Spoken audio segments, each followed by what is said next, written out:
Yeah, I think that voluntary ID cards would be the thin end of a very large wedge, and we shouldn't go down that route. I must say I'm interested by what Chloe has to say. I would like to believe it, but I do think we have to be a little sceptical of what the Conservatives are saying at the moment on these issues. For example, on 90 days without trial, which you mentioned a few minutes ago, do we actually believe that if there were a Conservative government right now that they wouldn't have been arguing for 90 days without trial? I'm not sure I do believe that. It seems to me that sometimes the opposition looks for issues that it could disagree with the government on. And I think if we're interested to know what the Conservatives would do on issues like 90 days without trial, and even perhaps on ID cards, we do need to look back at the record of the last Conservative government. And I think it's very instructive to do so, because if we do that, we see that the last Conservative government stripped away many of the political liberties which we were traditionally accustomed to, with bill after bill, the Police and Criminal Justice Bill and so on and so forth, that many of us are familiar with. And all that New Labour did is continue down the same track. And while I'm a great fan of what David Davis did over the Halton Price and Howden by-election, and I respect his position on that, it was extremely clear at the time that there were many in the Conservative Party who didn't agree with him, and therefore disagreed with his, as they saw it, eccentric manoeuvre. So as I say, even on ID cards, can we be confident that if there were some terrorist outrage, for example, over the next 12 months or in the early days of the Conservative government, can we actually be confident? And if those terrorists didn't, if it was said, oh well, maybe if we'd have had ID cards we could have stopped now, I agree with Craig that that's a wrong argument. People do make that argument, and a lot of people in this country believe it.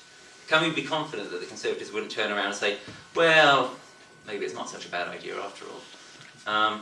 So that's speculations, and I admit it's speculations, but it's founded upon the actions of the last Conservative government, which I think is completely legitimate to use as evidence.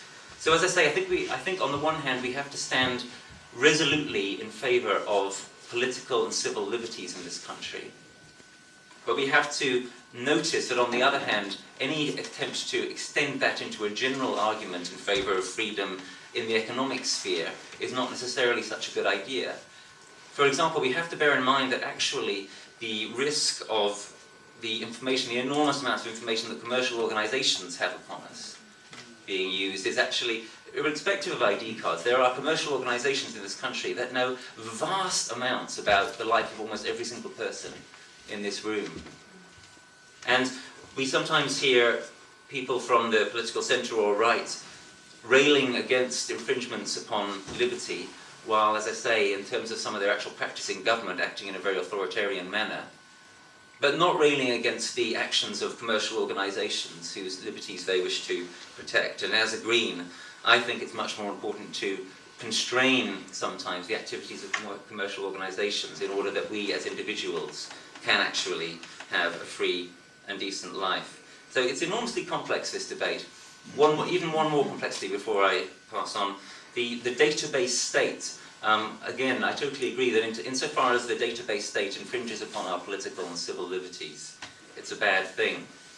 But when we get to something like the NHS database, actually you have to be very careful you don't start restricting the use of that in such a way that it'll actually harm people's health. If you get to a point where, for example, you're stopping hospitals sharing information because you're worried about the database state, right, then it might be that if you, for example, are in the north of England, you suddenly get taken ill, you go to a hospital there, they say, well, sorry, we can't share your information from the Norfolk and Norwich because it's on a different database and we're not allowed to share that information. So, a great deal of complexities in this debate. We always have to be thinking about what are the actual practical ramifications in terms of how it will help or harm human beings, individuals.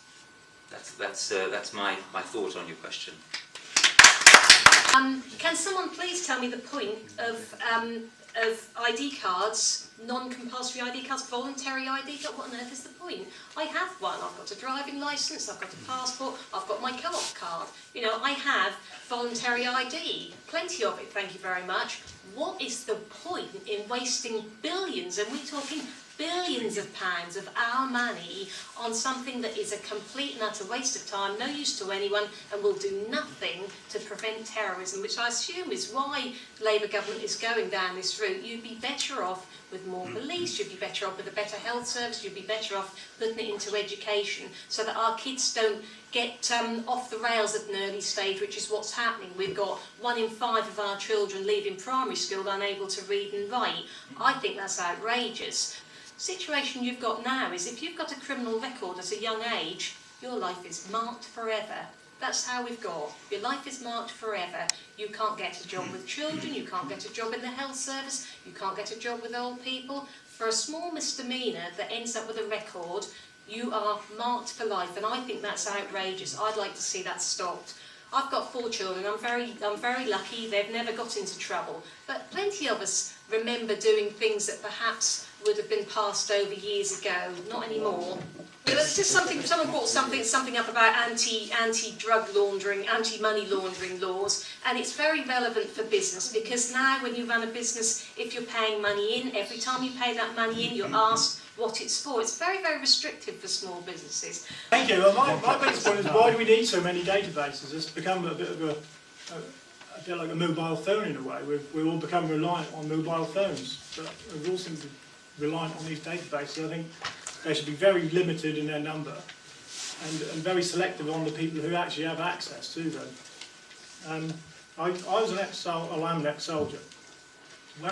This is 26 years ago when I was doing my training, I was told by the time I finished my 20 weeks training, my data, and this is restricted information from the British Army, would be on a Soviet Union database by the time I finished. They'd have my family's details, my details, photograph of me, and everything that this government would know of me. And this would be in the Soviet, and this is 26 years ago, so there are corporations and companies and organisations out there which are hell-bent on getting your data. And these are restricted information. This got halfway around the world. So all I'm saying is, you get as many guarantees as you like, but don't believe any of them. If the Soviets can get stuff from the British Army, then